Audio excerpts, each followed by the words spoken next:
ಎಲ್ಲರಿಗೂ ನಮಸ್ಕಾರ ಸ್ನೇಹಿತರೆ.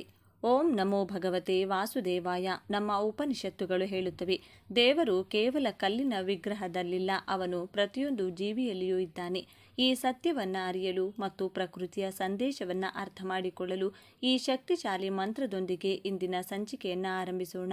ಕಾಮೆಂಟ್ ಬಾಕ್ಸ್ನಲ್ಲಿ ಭಕ್ತಿಯಿಂದ ಓಂ ಪ್ರಕೃತಿ ಮಾತಾಯೇ ನಮಃ ಎಂದು ಬರೆಯಿರಿ. ಆ ತಾಯಿಯನ್ನ ಸ್ಮರಿಸಿದರೆ ಮುಕ್ಕೋಟಿ ದೇವತೆಗಳನ್ನು ಪೂಜಿಸಿದಂತೆಯೇ ಸರಿ. ಅವಳ ಆಶೀರ್ವಾದ ನಿಮ್ಮ ಕುಟುಂಬದ ಮೇಲೆ ಸದಾ ಇರಲಿ. ನಿಮ್ಮ ಬೀದಿಯಲ್ಲಿ ನೂರಾರು ಮನೆಗಳಿವೆ, ಆದರೆ ಆ ಹಸು ಬಂದು ನಿಂತಿದ್ದು ನಿಮ್ಮ ಮನೆಯ ಬಾಗಿಲಲ್ಲಿ ಮಾತ್ರವೇಕೆ? ಸಾವಿರಾರು ಜನರು ರಸ್ತೆಯಲ್ಲಿ ಹೋಗುತ್ತಿರುತ್ತಾರೆ, ಆದರೆ ಆ ನಾಯಿ ಹಿಂಬಾಲಿಸಿದ್ದು ನಿಮ್ಮನ್ನ ಮಾತ್ರವೇಕೆ? ನಾವು ಇದನ್ನ ಕೇವಲ ಕಾಕತಾಳೀಯ ಎಂದುಕೊಳ್ಳುತ್ತೇವೆ. ಸುಮ್ಮನೆ ಮನೆ ಬಂತು ಹೋಯಿತು ಎಂದು ನಿರ್ಲಕ್ಷಿಸುತ್ತೇವೆ. ಆದರೆ ನಮ್ಮ ಹಿರಿಯರು ಒಂದು ಮಾತು ಹೇಳುತ್ತಾರೆ, ಅದೃಷ್ಟ ಬಾಗಿಲು ತಟ್ಟಿದಾಗ ಬಾಗಿಲು ತೆಗೆಯದಿದ್ದರೆ ಅದು ಮತ್ತೆ ಬರುವುದು ವರ್ಷಗಳ ನಂತರವಂತೆ. ಹೌದು, ದೇವರು ನೇರವಾಗಿ ಬಂದು ನಿಮ್ಮೊಡನೆ ಮಾತನಾಡುವುದಿಲ್ಲ. ಅವನು ತನ್ನಿಚ್ಛೆಯನ್ನ ತಿಳಿಸಲು ಅಥವಾ ಮುಂಬರುವ ಕಷ್ಟಗಳನ್ನು ಎಚ್ಚರಿಸಲು ಈ ಮೂಕ ಪ್ರಾಣಿಗಳನ್ನು ತನ್ನ ದೂತರನ್ನಾಗಿ ಕಳುಹಿಸುತ್ತಾನೆ. ಆ ಸಂಕೇತವನ್ನು ಅರ್ಥ ಮಾಡಿಕೊಂಡರೆ ನಿಮ್ಮ ಮನೆಗೆ ಬರಲಿದ್ದ ಕಷ್ಟವನ್ನು ತಡೆಯಬಹುದು ಅಥವಾ ಒಲಿದು ಬಂದ ಸಿರಿತನವನ್ನು ಸ್ವಾಗತಿಸಬಹುದು. ಆದರೆ ಕೇವಲ ಸಂಕೇತ ತಿಳಿದರೆ ಸಾಲದು. ಬಂದ ಅತಿಥಿಯನ್ನ ಸತ್ಕರಿಸುವುದು ಹೇಗೆ ಎಂದು ತಿಳಿಯದಿದ್ದರೆ ಬಂದ ಭಾಗ್ಯವು ಕೈಜಾರಿ ಹೋಗಬಹುದು. ಅದಕ್ಕಾಗಿ ಇಂದಿನ ವಿಡಿಯೋದಲ್ಲಿ ನಾವು ಪ್ರಾಣಿ ಪ್ರಪಂಚದ 8 ರಹಸ್ಯ ಸಂಕೇತಗಳನ್ನು ತಿಳಿಸುವುದರ ಜೊತೆಗೆ ಒಲಿದು ಬಂದ ದೈವವನ್ನು ಸ್ವಾಗತಿಸುವುದು ಹೇಗೆ, ಯಾವ ಪ್ರಾಣಿಗೆ ಯಾವ ಪದಾರ್ಥ ನೀಡಿದರೆ ನಮ್ಮ ದಾರಿದ್ರ್ಯ ಕಳೆಯುತ್ತದೆ ಎಂಬ ಸಂಪೂರ್ಣ ವಿಧಿವಿಧಾನವನ್ನು ಕೂಡ ತಿಳಿಸಿಕೊಡಲಿದ್ದೇವೆ. ನಿಮ್ಮ ಅದೃಷ್ಟದ ಬಾಗಿಲು ತೆರೆಯುವ ಕೀಲಿಕೈ ನಿಮ್ಮ ಮನೆಯ ಅಂಗಳಕ್ಕೆ ಬರುವ ಈ 8 ದೈವಿಕ ದೂತರ ಬಳಿ ಇರಬಹುದು. ಆ ರಹಸ್ಯವೇನು, ಅದನ್ನು ತಿಳಿಯಲು ಈ ವಿಡಿಯೋವನ್ನು ಕೊನೆವರೆಗೂ ನೋಡಿ. ಬನ್ನಿ, ಆ 8 ದೈವಿಕ ದೂತರು ಯಾರೆಂದು ನೋಡೋಣ. ಎಲ್ಲರೂ ಭಕ್ತಿಯಿಂದ ಓಂ ನಮಃ ಶಿವಾಯ ಅಂತ ಕಮೆಂಟ್ ಮಾಡಿ. ಅನಿರೀಕ್ಷಿತ ಅತಿಥಿ ಗೋಮಾತೆ. ಮೊದಲನೆಯ ಮತ್ತು ಅತ್ಯಂತ ಪವಿತ್ರವಾದ ಸಂಕೇತ ಗೋಮಾತೆ. ನೀವು ಗಮನಿಸಿರಬಹುದು, ಕೆಲವೊಮ್ಮೆ ನೀವು ಬಾಗಿಲು ತೆಗೆದ ತಕ್ಷಣ ಅಲ್ಲಿ ಯಾರು ಓಡಿದಿದ್ದರೂ ಕೂಡ ಕರೆಯದಿದ್ದರೂ ಒಂದು ಹಸು ಬಂದು ಶಾಂತವಾಗಿ ನಿಂತಿರುತ್ತದೆ. ಇದು ಅತ್ಯಂತ ಶುಭ ಶಕುನ. ಜ್ಯೋತಿಷ್ಯ ಶಾಸ್ತ್ರದ ಪ್ರಕಾರ ಹಸು ಶುಕ್ರ ಗ್ರಹದ ಸಂಕೇತ. ಶುಕ್ರ ಅಂದರೆ ಯಾರು ಐಶ್ವರ್ಯ, ಭೋಗ ಮತ್ತು ಸುಖವನ್ನು ನೀಡುವವನು. ಹಸು ನಿಮ್ಮ ಮನೆಗೆ ಬಂದು ತನ್ನಷ್ಟಕ್ಕೆ ತಾನೇ ಅಂಬಾ ಎಂದು ಕೂಗಿದರೆ ಸಾಕ್ಷಾತ್ ಮಹಾಲಕ್ಷ್ಮಿ ನಿಮ್ಮ ಮನೆಯನ್ನು ಪ್ರವೇಶಿಸಲು ಅನುಮತಿ ಕೇಳುತ್ತಿದ್ದಾಳೆ ಎಂದರ್ಥ. ಅದರಲ್ಲೂ ಕಪಿಲ ವರ್ಣದ ಹಸು ಬಂದರೆ ಅದು ಇನ್ನೂ ಶ್ರೇಷ್ಠ. ಅದು ನಿಮ್ಮ ಮನೆಯ ದಾರಿದ್ರ್ಯವನ್ನು ಹೀರಿಕೊಳ್ಳಲು ಬಂದಿರುತ್ತದೆ. ರಕ್ಷಕ ನಾಯಿ. ಎರಡನೆಯದು ನಾಯಿ. ನಾಯಿ ಕೇವಲ ನಿಯತ್ತಿನ ಪ್ರಾಣಿಯಲ್ಲ, ಅದು ವೇದಗಳ ಕಾಲದಿಂದಲೂ ಯಮನನ ದೂತ ಮತ್ತು ಕಾಲಭೈರವನ ವಾಹನ. ವಿಶೇಷವಾಗಿ ಶನಿ ದೋಷ ಇರುವವರಿಗೆ ನಾಯಿ ಒಂದು ವರದಾನ. ಒಂದು ವೇಳೆ ಪರಿಚಯವಿಲ್ಲದ ನಾಯಿ ನಿಮ್ಮನ್ನ ಹಿಂಬಾಲಿಸಿಕೊಂಡು ಬಂದರೆ ಅಥವಾ ನಿಮ್ಮ ಮನೆಯ ಮುಖ್ಯ ದ್ವಾರದ ಬಳಿ ಬಂದು ಬಾಗಿಲ ಕಡೆ ಮುಖ ಮಾಡಿ ಕುಳಿತರೆ ಇಲ್ಲಿ 2 ಅರ್ಥಗಳಿವೆ. ಒಂದು, ನಿಮ್ಮ ಮನೆಗೆ ಯಾವುದೋ ದುಷ್ಟಶಕ್ತಿ ಅಥವಾ ಕಾಯಿಲೆ ಪ್ರವೇಶಿಸಲು ಪ್ರಯತ್ನಿಸುತ್ತಿದೆ. 2, ಆ ದುಷ್ಟಶಕ್ತಿಯನ್ನು ತಡೆಯಲು ಸಾಕ್ಷಾತ್ ಭೈರವನೇ ನಾಯಿಯ ರೂಪದಲ್ಲಿ ಬಂದು ಕಾವಲು ಕಾಯುತ್ತಿದ್ದಾನೆ. ಅದು ನಿಮ್ಮ ಮನೆಯ ಕಾವಲುಗಾರ. ಪಿತೃಗಳ ಸ್ವರೂಪ ಕಾಗೆ. ನಮ್ಮ ಸನಾತನ ಧರ್ಮದಲ್ಲಿ ಕಾಗೆಗೆ ವಿಶೇಷ ಸ್ಥಾನವಿದೆ. ಕಾಗೆ ಎಂದರೆ ಶನಿದೇವನ ವಾಹನ ಮಾತ್ರವಲ್ಲ, ಅದು ನಮ್ಮ ಪಿತೃಗಳು ಅಥವಾ ಅಗಲಿದ ಹಿರಿಯರು. ಬೆಳಿಗ್ಗೆ ಎದ್ದ ಕೂಡಲೇ ನಿಮ್ಮ ಮನೆಯ ಮಹಡಿ ಅಥವಾ ಕಾಂಪೌಂಡ್ ಮೇಲೆ ಕಾಗೆ ಬಂದು ಜೋರಾಗಿ ಕೂಗುತ್ತಿದೆಯಾ, ಹಿರಿಯರು ಹೇಳುತ್ತಾರೆ ನೆಂಟರು ಬರುತ್ತಾರೆ ಎಂದು. ಇದರ ಗೂಢಾರ್ಥವೇನೆಂದರೆ ನಿಮಗೆ ಯಾವುದೋ ಅನಿರೀಕ್ಷಿತ ಸುದ್ದಿ ಅಥವಾ ಸಹಾಯ ಹರಿದು ಬರಲಿದೆ. ಆದರೆ ಎಚ್ಚರ, ನೀವು ಊಟ ಇಟ್ಟಾಗ ಕಾಗೆ ಅದನ್ನು ಮುಟ್ಟದೆ ಹಾಗೆ ಹೋದರೆ ನಿಮ್ಮ ಪಿತೃಗಳಿಗೆ ನಿಮ್ಮ ಮೇಲೆ ಕೋಪವಿದೆ ಎಂದರ್ಥ. ಇದು ಪಿತೃದೋಷದ ಲಕ್ಷಣ. ಕೂಡಲೇ ಪರಿಹಾರ ಮಾಡಿಕೊಳ್ಳಬೇಕು. ಭವಿಷ್ಯ ನುಡಿಯುವ ಜೀವ ಹಲ್ಲಿ. ಕರ್ನಾಟಕದಲ್ಲಿ ಗೌಳಿಶಾಸ್ತ್ರ ಅಥವಾ ಹಲ್ಲಿಶಾಸ್ತ್ರ ಬಹಳ ಪ್ರಸಿದ್ಧ. ನೀವು ಯಾವುದೋ ಒಂದು ಮುಖ್ಯವಾದ ವಿಷಯದ ಬಗ್ಗೆ ಮಾತನಾಡುತ್ತಿರುವಾಗ ಅಥವಾ ಮನಸ್ಸಿನಲ್ಲಿ ಆ ಕೆಲಸ ಆಗುತ್ತಾ ಎಂದು ಯೋಚಿಸುತ್ತಿರುವಾಗ ಸರಿಯಾಗಿ ಅದೇ ಕ್ಷಣದಲ್ಲಿ ಹಲ್ಲಿ ಶಬ್ದ ಮಾಡಿದರೆ ಅದು ಬ್ರಹ್ಮಾಂಡ ಹೇಳುತ್ತಿರುವ ಹಾಗೆ ಆಗುತ್ತದೆ ಎಂಬ ಸಕಾರಾತ್ಮಕ ಉತ್ತರ. ಹಲ್ಲಿ ಲಕ್ಷ್ಮಿಯ ಸ್ವರೂಪ ಕೂಡ ಹೌದು. ದೀಪಾವಳಿಯ ದಿನ ಹಲ್ಲಿ ಕಂಡರೆ ವರ್ಷವಿಡೀ ಹಣಕ್ಕೆ ಕೊರತೆಯಾಗಲ್ಲ ಎಂಬ ನಂಬಿಕೆ ಇದೆ. ಋಣಬಾಧೆ ನಿವಾರಕ. ಇರುವೆಗಳು. ನಿಮ್ಮ ಮನೆಯಲ್ಲಿ ಇದ್ದಕ್ಕಿದ್ದಂತೆ ಇರುವೆಗಳ ಸಾಲು ಕಾಣಿಸಿಕೊಳ್ಳುತ್ತಿದೆಯಾ? ಗಮನಿಸಿ, ಕೆಂಪು ಇರುವೆಗಳು ಬಂದರೆ ಜಗಳ, ಕಲಹ ಮತ್ತು ಧನಹಾನಿಯ ಸಂಕೇತ. ಆದರೆ ಕಪ್ಪು ಇರುವೆಗಳು ಸಾಲಾಗಿ ಬಂದು ಸಕ್ಕರೆ ಡಬ್ಬದ ಹತ್ತಿರವೋ ಅಥವಾ ಅಕ್ಕಿಯ ಡಬ್ಬದ ಹತ್ತಿರವೋ ಕಾಣಿಸಿಕೊಂಡ್ರೆ ಸಂತೋಷ ಪಡಿ, ಅದು ನಿಮ್ಮ ಆರ್ಥಿಕ ಅಭಿವೃದ್ಧಿಯ ಸಂಕೇತ. ಇರುವೆಗಳಿಗೆ ಒಂದು ಅದ್ಭುತ ಶಕ್ತಿ ಇದೆ. ಅವು ನಿಮ್ಮ ಕರ್ಮವನ್ನು ಮತ್ತು ಸಾಲವನ್ನು ತಿಂದು ಹಾಕುತ್ತವೆ. ಕಪ್ಪು ಇರುವೆ ಕಂಡರೆ ವಿಷ ಹಾಕಬೇಡಿ, ಸಕ್ಕರೆ ಹಾಕಿ. ಶಾಂತಿಯ ಸಂಕೇತ ಪಕ್ಷಿಗಳು, ವಿಶೇಷವಾಗಿ ಗುಬ್ಬಚ್ಚಿ. ನಗರಗಳಲ್ಲಿ ಗುಬ್ಬಚ್ಚಿಗಳು ಕಾಣುವುದೇ ಅಪರೂಪವಾಗಿದೆ. ಅಂಥದರಲ್ಲಿ ನಿಮ್ಮ ಮನೆಯ ಭಾವಚಿತ್ರದ ಹಿಂದೆಯೋ ಬಾಲ್ಕನಿಯಲ್ಲೋ ಗುಬ್ಬಚ್ಚಿ ಗೂಡು ಕಟ್ಟಲು ಪ್ರಯತ್ನಿಸಿದರೆ ದಯವಿಟ್ಟು ಅದನ್ನು ಕಿತ್ತು ಹಾಕಬೇಡಿ. ಶಾಸ್ತ್ರ ಹೇಳುತ್ತದೆ, ಯಾವ ಮನೆಯಲ್ಲಿ ಪಕ್ಷಿ ನಿರ್ಭಯವಾಗಿ ಗೂಡು ಕಟ್ಟುತ್ತದೆಯೋ ಅಲ್ಲಿ ಸಾಕ್ಷಾತ್ ಗೃಹಲಕ್ಷ್ಮಿ ನೆಲೆಸುತ್ತಾಳೆ. ಪಕ್ಷಿಗಳ ಚಿಲಿಪಿಲಿ ಶಬ್ದ ಮನೆಯಲ್ಲಿರುವ ವಾಸ್ತುದೋಷಗಳನ್ನು ಮತ್ತು ನಕಾರಾತ್ಮಕ ತರಂಗಗಳನ್ನು ಹೊಡೆದೋಡಿಸುತ್ತದೆ. ಅದು ವಂಶವೃದ್ಧಿಯ ಸಂಕೇತ. ಆತ್ಮದ ಪರಿವರ್ತನೆ ಚಿಟ್ಟೆ. ನೀವು ಮಾನಸಿಕವಾಗಿ ಕುಗ್ಗಿ ಹೋಗಿದ್ದಾಗ, ಬೇಸರದಲ್ಲಿದ್ದಾಗ ಒಂದು ಬಣ್ಣದ ಚಿಟ್ಟೆ ನಿಮ್ಮ ಮನೆಯೊಳಗೆ ಬಂದರೆ ಅದು ಶ್ರೀಕೃಷ್ಣನ ಲೀಲೆ. ಚಿಟ್ಟೆ ಎಂದರೆ ಪರಿವರ್ತನೆ. ಕಷ್ಟದ ದಿನಗಳು ಕಳೆದು ನೀವು ಒಂದು ಹೊಸ ವ್ಯಕ್ತಿಯಾಗಿ ಬದಲಾಗುತ್ತಿದ್ದೀರಿ. ಸುಂದರವಾದ ದಿನಗಳು ನಿಮ್ಮನ್ನು ಕಾಯುತ್ತಿವೆ ಎಂಬ ಸಂದೇಶವದು. ಕುಲದೇವತೆಯ ಸಂಕೇತ ಹಾವು. ನಗರದಲ್ಲಿ ಹಾವು ಬರುವುದು ಕಷ್ಟ, ಆದರೆ ನಿಮ್ಮ ಕನಸಿನಲ್ಲಿ ಹಾವು ಪದೇ ಪದೇ ಬರುತ್ತಿದೆಯಾ ಅಥವಾ ತೋಟದ ಮನೆಯಲ್ಲಿ ಹಾವು ಕಾಣಿಸಿಕೊಳ್ಳುತ್ತಿದೆಯಾ? ಭಯಪಡಬೇಡಿ. ಹಾವು ಸುಬ್ರಹ್ಮಣ್ಯ ಸ್ವಾಮಿಯ ಮತ್ತು ಕುಂಡಲಿನಿ ಶಕ್ತಿಯ ಸಂಕೇತ. ಹಾವು ಕಂಡರೆ ಅದರರ್ಥ ನಿಮ್ಮ ಕುಲದೇವತೆ ನಿಮ್ಮ ಪೂಜೆಯನ್ನು ಬಯಸುತ್ತಿದ್ದಾಳೆ ಎಂದು, ಅಥವಾ ನಿಮಗೆ ಸಂತಾನ ಭಾಗ್ಯ ಮತ್ತು ಭೂಮಿಯ ಲಾಭ ಸಿಗಲಿದೆ ಎಂದು. ಸ್ನೇಹಿತರೆ, ಈ 8 ಜೀವಿಗಳು ಕೇವಲ ಪ್ರಾಣಿಗಳಲ್ಲ, ಇವು ಶಕುನಗಳು. ಈಗ ಹೇಳಿ, ಲಕ್ಷ್ಮಿ ನಿಮ್ಮ ಮನೆಗೆ ಬಂದಾಗ ನೀವು ಬಾಗಿಲು ಹಾಕಿಕೊಂಡ್ರೆ ನಷ್ಟ ಯಾರಿಗೆ? ಹಸುವಿನ ರೂಪದಲ್ಲಿ ಬಂದ ಲಕ್ಷ್ಮಿಯನ್ನ ಕೋಲಿನಲ್ಲಿ ಹೊಡೆದರೆ, ನಾಯಿಯ ರೂಪದಲ್ಲಿ ಬಂದ ಭೈರವನಿಗೆ ಬಿಸಿ ನೀರು ಎರಚಿದರೆ, ಅಥವಾ ಗೂಡು ಕಟ್ಟಿದ ಹಕ್ಕಿಯ ಮೊಟ್ಟೆ ಒಡೆದರೆ ನಾವು ನಮ್ಮ ಕಾಲ ಮೇಲೆ ನಾವೇ ಕಲ್ಲು ಹಾಕಿಕೊಂಡಂತೆ. ನೆನಪಿಡಿ, ಅತಿಥಿ ದೇವೋಭವ ಎಂಬುದು ಮನುಷ್ಯರಿಗೆ ಮಾತ್ರವಲ್ಲ. ಈ ಮೂಕ ಜೀವಿಗಳನ್ನು ಪ್ರೀತಿಯಿಂದ ಕಂಡರೆ ಪ್ರಕೃತಿಯೇ ನಮಗೆ ಋಣಿಯಾಗಿರುತ್ತದೆ. ನಾನು ಆರಂಭದಲ್ಲಿ ಹೇಳಿದಂತೆ, ಈ ಪ್ರಾಣಿಗಳು ಮನೆಗೆ ಬಂದಾಗ ನಾವು ಏನು ಮಾಡಬೇಕು? ಸುಮ್ಮನೆ ಏನೋ ಒಂದು ತಿಂಡಿ ಎಸೆದರೆ ಸಾಲದು. ದೇವರಿಗೆ ನೈವೇದ್ಯ ಅರ್ಪಿಸುವಾಗ ನಾವು ಎಷ್ಟು ಶ್ರದ್ಧೆ ವಹಿಸುತ್ತೇವೆಯೋ ಅಷ್ಟೇ ಭಕ್ತಿಯಿಂದ ಇವುಗಳಿಗೆ ಆಹಾರ ನೀಡಬೇಕು.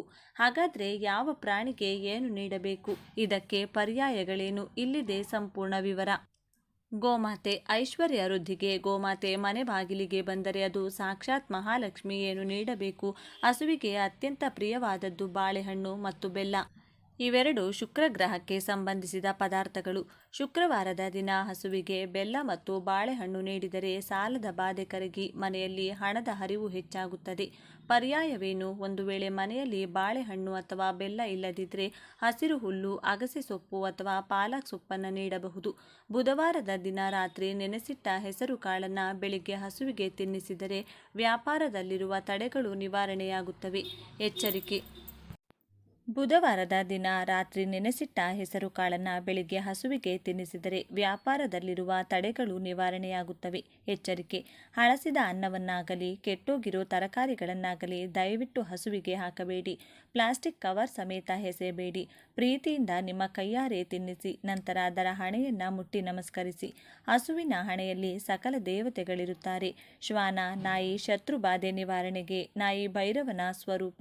ಶನಿ ಕಾಟ ಇರುವವರು ಇದನ್ನು ಅವಶ್ಯಕವಾಗಿ ಪಾಲಿಸಲೇಬೇಕು. ಏನು ನೀಡಬೇಕು? ಶನಿವಾರದ ದಿನ ಒಂದು ರೊಟ್ಟಿ ಅಥವಾ ಚಪಾತಿಯನ್ನು ಮಾಡಿ ಅದಕ್ಕೆ ಸ್ವಲ್ಪ ಸಾಸಿವೆ ಎಣ್ಣೆ ಸವರಿ ಬೀದಿ ನಾಯಿಗೆ ನೀಡಿ. ಇದು ಶನಿ ಸಾಡೆ ಸಾತಿ ಮತ್ತು ಶತ್ರು ಬಾಧೆಗೆ ರಾಮಬಾಣ. ಪರ್ಯಾಯವೇನು? ಎಣ್ಣೆ ರೊಟ್ಟಿ ಮಾಡಲು ಸಾಧ್ಯವಾಗದಿದ್ದರೆ ಸಿಹಿ ಇಲ್ಲದ ಬಿಸ್ಕತ್ತುಗಳು, ಬ್ರೆಡ್ ಅಥವಾ ಹಾಲನ್ನು ನೀಡಬಹುದು. ಹಾಲು ನೀಡುವಾಗ ಅದಕ್ಕೆ ಚಿಟಿಕೆ ಅರಿಶಿನ ಬೆರೆಸಿ ನೀಡಿದರೆ ಇನ್ನೂ ಒಳ್ಳೆಯದು. ನಾಯಿಗೆ ಎಚ್ಚರಿಕೆ: ನಾಯಿಗೆ ಹೆಚ್ಚು ಖಾರವಾದ ಪದಾರ್ಥಗಳನ್ನು ಹಾಕಬೇಡಿ. ಮನೆಯ ಮುಂದೆ ಮಲಗಿರುವ ನಾಯಿಗೆ ನೀರು ಹಾಕಿ ಓಡಿಸಬೇಡಿ. ಪಕ್ಷಿಗಳು ಗ್ರಹ ದೋಷ ಮತ್ತು ವಾಸ್ತುದೋಷಕ್ಕೆ. ಪಕ್ಷಿಗಳು ಆಕಾಶ ತತ್ವದ ಸಂಕೇತ. ಅವು ಸಂತೃಪ್ತಿಯಾದರೆ ನಿಮ್ಮ ಮನಸ್ಸು ಶಾಂತವಾಗುತ್ತದೆ. ಏನು ನೀಡಬೇಕು? ಅತ್ಯಂತ ಪ್ರಮುಖವಾದದ್ದು ಜಲದಾನ. ನಿಮ್ಮ ಮನೆಯ ಮಹಡಿಯ ಮೇಲೆ ಅಥವಾ ಬಾಲ್ಕನಿಯಲ್ಲಿ ಒಂದು ಮಣ್ಣಿನ ಪಾತ್ರೆಯಲ್ಲಿ ಸದಾ ನೀರು ತುಂಬಿಸಿಡಿ. ಬಾಯಾರಿದ ನಿಮ್ಮ ಮನೆಯ ನೀರು ಕುಡಿದರೆ ನಿಮ್ಮ ಜಾತಕದ ಎಷ್ಟೋ ದೋಷಗಳು ಪರಿಹಾರವಾಗುತ್ತವೆ. ಪರ್ಯಾಯವೇನು? ನೀರಿನ ಜೊತೆಗಿನ ನವಣೆ, ರಾಗಿ, ಗೋಧಿ ಅಥವಾ ಅಕ್ಕಿಯಂಥ ಧಾನ್ಯಗಳನ್ನು ಒಂದು ತಟ್ಟೆಯಲ್ಲಿ ಇಡಬಹುದು. ವಿಶೇಷ ಸೂಚನೆ: ಪಕ್ಷಿಗಳಿಗೆ ಪ್ಲಾಸ್ಟಿಕ್ ಪಾತ್ರೆಯಲ್ಲಿ ನೀರು ಇಡಬೇಡಿ, ಮಣ್ಣಿನ ಪಾತ್ರೆಯೇ ಶ್ರೇಷ್ಠ. ಬೇಸಿಗೆ ಕಾಲದಲ್ಲಿ ಈ ಸೇವೆ ಮಾಡಿದರೆ ಪುಣ್ಯ 100 ಪಟ್ಟು ಹೆಚ್ಚಾಗುತ್ತದೆ. ಇರುವೆಗಳು. ಸಾಲ ಮುಕ್ತಿಗೆ ನಾವು ಇರುವೆಗಳನ್ನು ಕಂಡರೆ ವಿಷ ಹಾಕುತ್ತೇವೆ. ಆದರೆ ಋಣಬಾಧೆ ಕಳೆಯಲು ಇರುವ ಸುಲಭ ದಾರಿ ಇರುವೆಗಳ ಸೇವೆ. ಏನು ನೀಡಬೇಕು? ಸ್ವಲ್ಪ ಅಕ್ಕಿ ಹಿಟ್ಟು ಮತ್ತು ಸಕ್ಕರೆಯನ್ನು ಮಿಶ್ರಣ ಮಾಡಿ ಇದನ್ನು ಕಸಾರ ಎನ್ನುತ್ತಾರೆ. ಇದನ್ನು ಇರುವೆಗಳು ಇರುವ ಜಾಗದಲ್ಲಿ ಅಥವಾ ಮರದ ಬುಡದಲ್ಲಿ ಹಾಕಿ. ಪರ್ಯಾಯವೇನು? ರವೆ ಮತ್ತು ಸಕ್ಕರೆಯ ಮಿಶ್ರಣವನ್ನು ಹಾಕಬಹುದು ಅಥವಾ ಒಣಗಿದ ಕೊಬ್ಬರಿಯ ಪುಡಿಗೆ ಸಕ್ಕರೆ ಬೆರೆಸಿ ಹಾಕಬಹುದು. ಫಲವೇನು?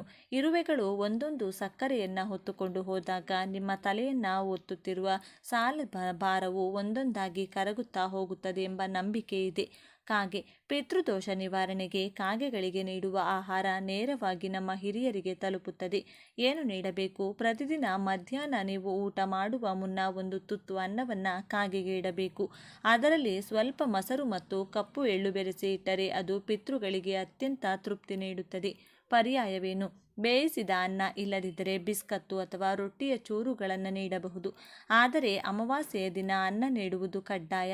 ಹಲ್ಲಿ. ಲಕ್ಷ್ಮೀ ಕಟಾಕ್ಷಕ್ಕೆ ಹಲ್ಲಿಯನ್ನು ಕಂಡರೆ ಅಸಹ್ಯ ಪಡಬೇಡಿ, ಅದು ಲಕ್ಷ್ಮಿಯ ಸಂಕೇತ.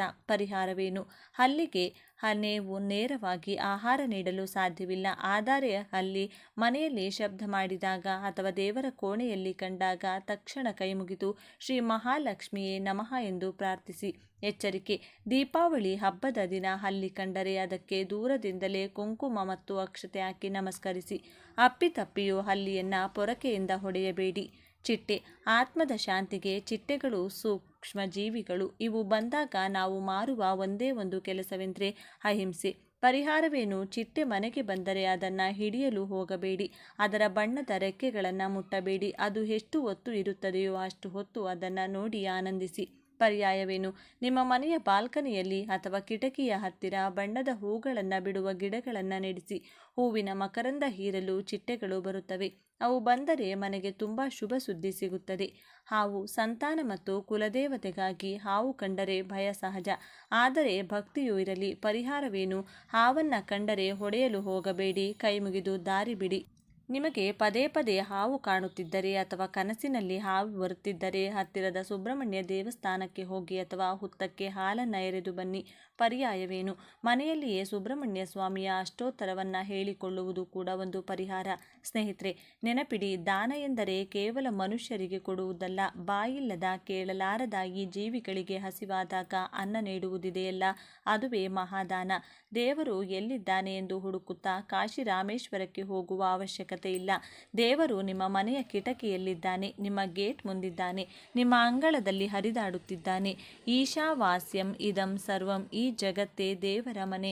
ಇನ್ಮುಂದೆ ನಿಮ್ಮ ಬಾಗಿಲಿಗೆ ಬರುವ ಈ ಮೂಕ ಪ್ರಾಣಿಗಳನ್ನು ಪ್ರೀತಿಯಿಂದ ಕಾಣಿ. ನಾನು ತಿಳಿಸಿದ ಈ ವಿಧಾನದ ಮೂಲಕ ಅವುಗಳನ್ನು ಸ್ವಾಗತಿಸಿ. ಅವುಗಳ ಕಣ್ಣಲ್ಲಿರುವ ಕೃತಜ್ಞತೆ ಇದೆಯಲ್ಲ, ಅದು ನಿಮಗೆ ಕೊಡುವ ಆಶೀರ್ವಾದ ಯಾವ ಹೋಮ ಹವನಕ್ಕಿಂತಲೂ ದೊಡ್ಡದು. ನಿಮ್ಮ ಮನೆಗೆ ಇವುಗಳಲ್ಲಿ ಯಾವ ಪ್ರಾಣಿ ಬಂದಿದೆ? ನಿಮ್ಮ ಅನುಭವವನ್ನು ಕಮೆಂಟ್ ಬಾಕ್ಸ್ನಲ್ಲಿ ಹಂಚಿಕೊಳ್ಳಿ. ಇದೇ ರೀತಿಯ ಅದ್ಭುತ ಸನಾತನ ರಹಸ್ಯಗಳಿಗಾಗಿ ನಮ್ಮ ಚಾನೆಲ್ನ ಸಬ್ಸ್ಕ್ರೈಬ್ ಆಗಿ. ಜೀವನದಲ್ಲಿ ಅದೃಷ್ಟವಿದ್ದರೆ ಸುಖ, ಸಂಪತ್ತು ಎಲ್ಲವೂ ನಮ್ಮನ್ನರಸಿ ಬರುತ್ತದೆ.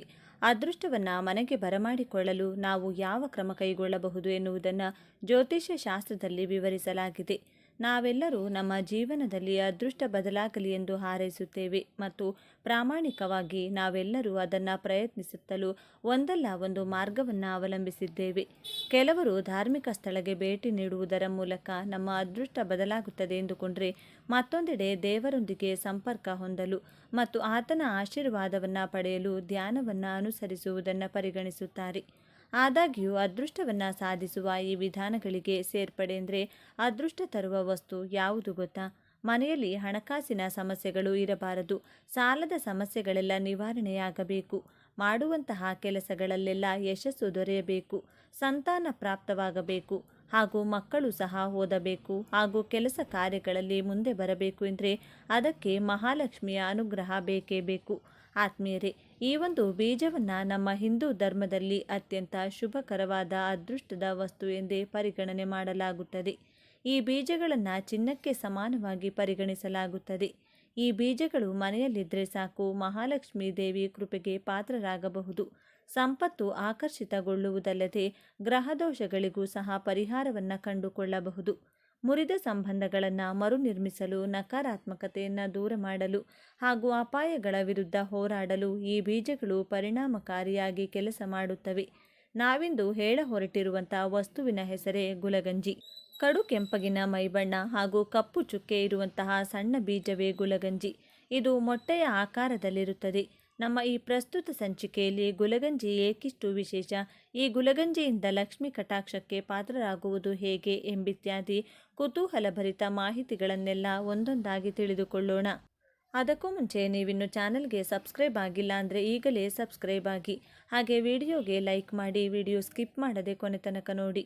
ಎಲ್ಲರೂ ಭಕ್ತಿಯಿಂದ ಓಂ ಶ್ರೀ ಮಹಾಲಕ್ಷ್ಮಿ ನಮಃ ಅಂತ ಕಮೆಂಟ್ ಮಾಡಿ. ಗುಲಗಂಜಿ ಈ ಮಣಿಗಳನ್ನು ಹಿಂದೂ ಧರ್ಮದಲ್ಲಿ ಅತ್ಯಂತ ಶುಭಕರವಾದ ಅದೃಷ್ಟದ ವಸ್ತು ಎಂದು ಪರಿಗಣಿಸಲಾಗಿದೆ. ಇದರ ಗಿಡಗಳು ಹೆಚ್ಚಾಗಿ ಅರಾವಳಿ ಪರ್ವತದಲ್ಲಿ ಬೆಳೆಯುತ್ತವೆ. ನಂಬಿಕೆಯ ಪ್ರಕಾರ ಇದು ಯಾರ ಕೈ ಸೇರಬೇಕೋ ಅವರ ಕೈಯನ್ನೇ ಸೇರುತ್ತದೆಯಂತೆ. ಈ ಮಣಿಗಳಿಗೆ ಸಂಬಂಧಿಸಿದ ಇನ್ನೊಂದು ನಂಬಿಕೆ ಅಂದರೆ ಇದು ಎಂದಿಗೂ ದುರದೃಷ್ಟಕರ ವ್ಯಕ್ತಿಯೊಂದಿಗೆ ಇರುವುದಿಲ್ಲ. ಆದ್ದರಿಂದ ನೀವು ಅವುಗಳನ್ನು ಕಳೆದುಕೊಂಡ್ರೆ ನಿಮ್ಮ ಕರ್ಮವನ್ನು ನೀವು ಬದಲಾಯಿಸಬೇಕಾಗಿದೆ ಎನ್ನುವುದನ್ನು ಅರ್ಥ ಮಾಡಿಕೊಳ್ಳಿ. ಈ ಮಣಿಗಳು ಲಕ್ಷ್ಮೀ ದೇವರನ್ನು ಸಂಕೇತಿಸುತ್ತವೆ. ಆದ್ದರಿಂದ ಯಾವಾಗಲೂ ಲಾಕರ್, ಪರ್ಸ್, ವ್ಯಾಲೆಟ್ ಇತ್ಯಾದಿಗಳಲ್ಲಿ ಇಡಬೇಕು. ಇವು ಸಂಪತ್ತನ್ನು ನೀಡುವುದರ ಜೊತೆಗೆ ಮುರಿದ ಸಂಬಂಧಗಳನ್ನು ಪುನರ್ನಿರ್ಮಿಸಲು, ನಕಾರಾತ್ಮಕತೆಯನ್ನು ದೂರವಿಡಲು ಮತ್ತು ದೈಹಿಕ ಅಪಾಯಗಳ ವಿರುದ್ಧ ಹೋರಾಡಲು ಗುಲಗಂಜಿ ಮಣಿಗಳು ಸಹಾಯ ಮಾಡುತ್ತವೆ. ಇನ್ನೊಂದು ವಿಚಾರವೆಂದರೆ ಈ ಗುಲಗಂಜಿ ಅತ್ಯಂತ ವಿಷಕಾರಿಯೂ ಹೌದು. ಗುಲಗಂಜಿ ನೋಡಲು ಕೃತಕ ವಸ್ತುವಿನಂತೆ ಕಂಡುಬಂದರೂ ಇದೊಂದು ಪ್ರಕೃತಿ ದತ್ತವಾಗಿ ಬರುವಂತಹ ಸಂಪತ್ತು. ಗುಲಗಂಜಿ ದ್ವಿದಳ ಸಸ್ಯಗಳಲ್ಲಿ ಬಿಡುವಂತಹ ಒಂದು ಬೀಜ. ಇದರ ಗಾತ್ರ ಹಲಸಂದೆ ಕಾಳಿನಷ್ಟಿರುತ್ತದೆ. ಕೆಂಪು ಬಣ್ಣದ ಚಿಕ್ಕ ಹವಳಗಳಂತೆ ಇರುವುದರಿಂದ ಹವಳ ಬಟಾಣಿ ಎಂದು ಸಹ ಕರೆಯುತ್ತಾರೆ. ಗುಲಗಂಜಿಯ ಗಿಡ ಹಳದಿ ಬಣ್ಣದ್ದಾಗಿದ್ದು ಕೆಂಪು ಹೂಗಳನ್ನು ಬಿಡುತ್ತದೆ. ಇದು ಬೇರೆ ಮರಗಳನ್ನು ಆಶ್ರಯಿಸಿ ಬೆಳೆಯುವಂತಹ ಬಳ್ಳಿಯಾಗಿದೆ. ಸಾಮಾನ್ಯವಾಗಿ ಒಂದು ಗೊಂಚಲಿನಲ್ಲಿ ಅನೇಕ ಫಲಗಳಿರುತ್ತವೆ. ಒಂದೊಂದು ಫಲದಲ್ಲಿಯೂ ಸಹ 3ರಿಂದ 5 ಬೀಜಗಳಿರುತ್ತವೆ. ಕಾಡುಗಳಲ್ಲಿ ಯಥೇಚ್ಛವಾಗಿ ಬೆಳೆಯುವುದರಿಂದ ಗುಲಗಂಜಿಯನ್ನು ಕಾಡಿನ ರಾಣಿ ಎಂದು ಸಹ ಕರೆಯಲಾಗುತ್ತದೆ. ಕಡು ಕೆಂಪಗಿನ ಮೈಬಣ್ಣ ಮತ್ತು ಕಪ್ಪು ಚುಕ್ಕೆ ಇರುವ ಗುಲಗಂಜಿಯ ಸೌಂದರ್ಯಕ್ಕೆ ಮನಸೋಲದವರೇ ಇಲ್ಲ. ಚೀನಾ ದೇಶದಲ್ಲಿ ಗುಲಗಂಜಿ ಪ್ರೀತಿಯ ಸಂಕೇತವಾಗಿದೆ. ಕೆಂಪು ಮಾತ್ರವಲ್ಲದೆ ಬಿಳಿ, ಹಳದಿ, ಹಸಿರು ಹಾಗೂ ಕಪ್ಪು ಬಣ್ಣಗಳಲ್ಲಿಯೂ ಸಹ ಗುಲಗಂಜಿ ಲಭ್ಯವಿರುತ್ತದೆ. ಗುಲಗಂಜಿಗಳಲ್ಲಿ ಹಸಿರು ಮತ್ತು ಕಪ್ಪು ಗುಲಗಂಜಿಗಳು ದೊರಕುವುದೇ ಬಹಳ ವಿರಳ. ಪ್ರಾಚೀನ ಕಾಲಗಳಲ್ಲಿ ಬಂಗಾರದ ಅಂಗಡಿಗಳಲ್ಲಿ ಚಿನ್ನವನ್ನು ತೂಕ ಮಾಡಲು ಗುಲಗಂಜಿ ಬೀಜಗಳನ್ನು ಬಳಸಲಾಗ್ತಿತ್ತು. ಎಲ್ಲ ಗುಲಗಂಜಿ ಬೀಜಗಳು ಒಂದೇ ತೂಕವನ್ನು ಹೊಂದಿರುವುದು ಮತ್ತೊಂದು ವಿಶೇಷ. ಒಂದು ಗುಲಗಂಜಿ ಬೀಜದ ತೂಕ 125 ml ಎಷ್ಟು ಬೀಜಗಳು ಸೇರಿ 8 ಬೀಜಗಳು ಸೇರಿ 1 ಗ್ರಾಂ ತೂಗುತ್ತವೆ. ಗುಲಗಂಜಿಯ ಈ ಏಕರೂಪದ ತೂಕದಿಂದಾಗಿ ಇದನ್ನು ಬಂಗಾರವನ್ನು ತೂಕ ಮಾಡಲು ಬಳಸಲಾಗ್ತಿತ್ತು. ಈಗೆಲ್ಲ ಬಂಗಾರವನ್ನು ತೂಕ ಮಾಡಲು ಎಲೆಕ್ಟ್ರಾನಿಕ್ ತೂಕದ ಮಷಿನ್ಗಳು ಬಂದಿರುವುದರಿಂದ ಪ್ರಾಚೀನ ಕಾಲದ ರೀತಿಯಲ್ಲಿ ಗುಲಗಂಜಿಯ ಉಪಯೋಗ ಇಲ್ಲವೆಂದೇ ಹೇಳ್ಬೋದು. ಗುಲಗಂಜಿಯ ಆಕರ್ಷಕ ರಕ್ತವರ್ಣದ ಹೊಳಪು 30 ವರ್ಷಗಳವರೆಗೂ ಸಹ ಮಾಸದೆ ಉಳಿದುಕೊಳ್ಳುವುದರಿಂದ ಇದನ್ನು ಆಭರಣಗಳ ತಯಾರಿಕೆಯಲ್ಲಿಯೂ ಸಹ ಬಳಸಲಾಗುತ್ತದೆ. ಗುಲಗಂಜಿಯಿಂದ ತಯಾರಾದ ಆಭರಣಗಳನ್ನು ಧರಿಸುವುದು ಸಹ ಪ್ರತಿಷ್ಠೆಯ ವಿಷಯವಾಗಿತ್ತು. ಈಗಲೂ ಗುಲಗಂಜಿ ಮಣಿಗಳನ್ನು ಜಪಮಾಲೆ ತಯಾರಿಸಲು ಬಳಸಲಾಗುತ್ತದೆ. ಮಹಾಲಕ್ಷ್ಮೀ ದೇವಿಗೆ ಗುಲಗಂಜಿ ಎಂದರೆ ಬಹಳ ಇಷ್ಟ. ಚಿನ್ನ ಮಹಾಲಕ್ಷ್ಮೀ ದೇವಿಗೆ ಸಮ. ಈ ಬೀಜಗಳೊಂದಿಗೆ ಚಿನ್ನವನ್ನು ತೂಗುತ್ತಿದ್ದುದರಿಂದ ಗುಲಗಂಜಿ ಬೀಜಗಳು ಮಹಾಲಕ್ಷ್ಮೀ ದೇವಿಯನ್ನು ಸಂಕೇತಿಸುತ್ತವೆ. ಗುಲಗಂಜಿ ಬೀಜಗಳು ಅದೃಷ್ಟವನ್ನು ನೀಡುವುದಲ್ಲದೆ ಕೆಟ್ಟ ದೃಷ್ಟಿಯಿಂದಲೂ ಸಹ ರಕ್ಷಣೆಯನ್ನು ನೀಡುತ್ತವೆ. ಗುಲಗಂಜಿ ಬೀಜಗಳನ್ನು ದೀಪಾವಳಿ ಹಬ್ಬ, ಅಕ್ಷಯ ತೃತೀಯ ಹಬ್ಬಗಳೆಂದು ಪೂಜಿಸಿ ಆನಂತರ ಕೆಂಪು ವಸ್ತ್ರದಲ್ಲಿ ಸುತ್ತಿ ತಿಜೋರಿಯಲ್ಲಿರಿಸುವುದರಿಂದ ಸಂಪತ್ತು ವೃದ್ಧಿಯಾಗುತ್ತದೆ. ಲಕ್ಷ್ಮಿ ಕಟಾಕ್ಷವು ದೊರೆತು ಸಂತೋಷ ಹಾಗೂ ನೆಮ್ಮದಿ ಪ್ರಾಪ್ತವಾಗುತ್ತದೆ. ವ್ಯಾಪಾರ ಹಾಗೂ ಉದ್ಯೋಗಗಳಲ್ಲಿ ಅಭಿವೃದ್ಧಿಗಾಗಿ ಗುಲಗಂಜಿಯನ್ನು ಗಲ್ಲಪೆಟ್ಟಿಗೆಯಲ್ಲಿಯೂ ಸಹ ಇರಿಸಲಾಗುತ್ತದೆ. ಅಲ್ಲದೆ ಗುಲಗಂಜಿ ಬೀಜಗಳು ಕೆಟ್ಟ ದೃಷ್ಟಿ ಹಾಗೂ ಮಾಟಮಂತ್ರ ದುಷ್ಪರಿಣಾಮಗಳನ್ನು ಹೋಗಲಾಡಿಸುವ ಗುಣವನ್ನು ಹೊಂದಿರುತ್ತವೆ. ವೆಸ್ಟ್ ಇಂಡೀಸ್ನಲ್ಲಿ ಗುಲಗಂಜಿಯನ್ನು ದೃಷ್ಟಿ ನಿವಾರಕವಾಗಿ ತೋಳುಬಂದಿಯಲ್ಲಿ ಬಳಸಲಾಗುತ್ತದೆ. ಅಷ್ಟು ಮಾತ್ರವಲ್ಲದೆ ಗುಲಗಂಜಿಯಿಂದ ಹಲವು ಗ್ರಹ ದೋಷಗಳಿಗೂ ಸಹ ಪರಿಹಾರ ಲಭಿಸುತ್ತದೆ. ಬಿಳಿ ಬಣ್ಣದ ಗುಲಗಂಜಿಯನ್ನು ಮನೆಯಲ್ಲಿ ಇಟ್ಟುಕೊಳ್ಳುವುದರಿಂದ ಶುಕ್ರ ಗ್ರಹ ದೋಷ, ಕೆಂಪು ಬಣ್ಣದ ಗುಲಗಂಜಿಯನ್ನು ಕುಜದೋಷ, ಕಪ್ಪು ಬಣ್ಣದ ಗುಲಗಂಜಿಯಿಂದ ಶನಿ ದೋಷ, ಹಳದಿ ಬಣ್ಣದ ಗುಲಗಂಜಿಯಿಂದ ಗುರುದೋಷ ಹಾಗೂ ಹಸಿರು ಬಣ್ಣದ ಗುಲಗಂಜಿಯಿಂದ ಬುಧ ದೋಷ ನಿವಾರಣೆಯಾಗುತ್ತದೆ. ಗುಲಗಂಜಿಯ ಕುರಿತು ಅನೇಕ ಜನಪದದ ನಂಬಿಕೆಗಳಿವೆ. ಗುಲಗಂಜಿಯು ಯಾರ ಕೈಯನ್ನು ಸೇರಬೇಕೋ ಅವರ ಕೈಯನ್ನು ಮಾತ್ರ ಸೇರುತ್ತದೆ. ಕೆಟ್ಟ ಚಿಂತನೆ ಮತ್ತು ಕೆಟ್ಟ ದೃಷ್ಟಿ ಹೊಂದಿರುವ ವ್ಯಕ್ತಿಯೊಂದಿಗೆ ಗುಲಗಂಜಿ ಇರುವುದಿಲ್ಲ ಎಂಬುದು ನಮ್ಮ ಹಿಂದೂಗಳಲ್ಲಿ ಪುರಾತನ ಕಾಲದಿಂದಲೂ ಇರುವಂತಹ ಒಂದು ನಂಬಿಕೆ. ಇತ್ತೀಚಿನ ಕಾಲಘಟ್ಟದಲ್ಲಿ ಗುಲಗಂಜಿ ಬೀಜಗಳಲ್ಲಿ ಕಪ್ಪು ಬಣ್ಣ ಕಡಿಮೆಯಾಗುತ್ತಾ ಬಂದಿದೆ. ಯಾವಾಗ ಗುಲಗಂಜಿಯಲ್ಲಿ ಕಪ್ಪು ಬಣ್ಣವೇ ಇರುವುದಿಲ್ಲವೋ ಆಗ ಪ್ರಳಯವಾಗುತ್ತದೆ ಎಂಬುದು ಜನಪದದ ನಂಬಿಕೆ. ಎಲ್ಲ ವಸ್ತುಗಳಲ್ಲಿಯೂ ಒಳ್ಳೆಯದು ಮತ್ತು ಕೆಟ್ಟದ್ದು ಎಂಬ ಎರಡು ಮುಖಗಳಿರುವಂತೆ ಗುಲಗಂಜಿಯಲ್ಲಿಯೂ ಸಹ ಒಂದು ಕೆಟ್ಟ ಅಂಶವಿದೆ. ಅದೇ ಗುಲಗಂಜಿಯಲ್ಲಿರುವಂತಹ ವಿಷ. ಗುಲಗಂಜಿಯ ಬೀಜದಲ್ಲಿ ಅಬ್ರಿನ್ ಎಂಬ ಅಪಾಯಕಾರಿ ವಿಷವಿರುತ್ತದೆ. ಇದು ನಾಗರ ಹಾವಿನ ವಿಷಕ್ಕಿಂತಲೂ ಬಹಳ ವಿಷಕಾರಿ. ಮತ್ತೊಂದು ವಿಶೇಷತೆ ಅಂದರೆ ಗುಲಗಂಜಿಯ ಬೀಜದಲ್ಲಿ ಮಾತ್ರ ಈ ವಿಷವಿರುತ್ತದೆ. ಕಾಂಡ, ಎಲೆಗಳಲ್ಲಿ ಈ ವಿಷ ಕಂಡುಬರುವುದಿಲ್ಲ. ಅದರಲ್ಲಿಯೂ ಗುಲಗಂಜಿ ಬೀಜದ ಮೇಲ್ಭಾಗದಲ್ಲಿ ಯಾವುದೇ ವಿಷವಿರುವುದಿಲ್ಲ. ಬೀಜದ ತಿರುಳಿನಲ್ಲಿ ವಿಷವಿರುತ್ತದೆ. ಹಾಗಾಗಿಯೇ ಬೀಜವನ್ನು ಜಗಿದರೆ ಅಪಾಯವಾಗುವ ಸಾಧ್ಯತೆ ಇರುತ್ತದೆ. ಏಕೆಂದರೆ ಬೀಜವನ್ನು ಅಗೆದಾಗಲೇ ಅದರ ವಿಷಕಾರಿ ಹೊರಗೆ ಬರುವುದು. ಇದೇ ಕಾರಣಕ್ಕೆ ಮಕ್ಕಳಿಂದ ಗುಲಗಂಜಿಯನ್ನು ದೂರವಿಡಲೇಬೇಕು.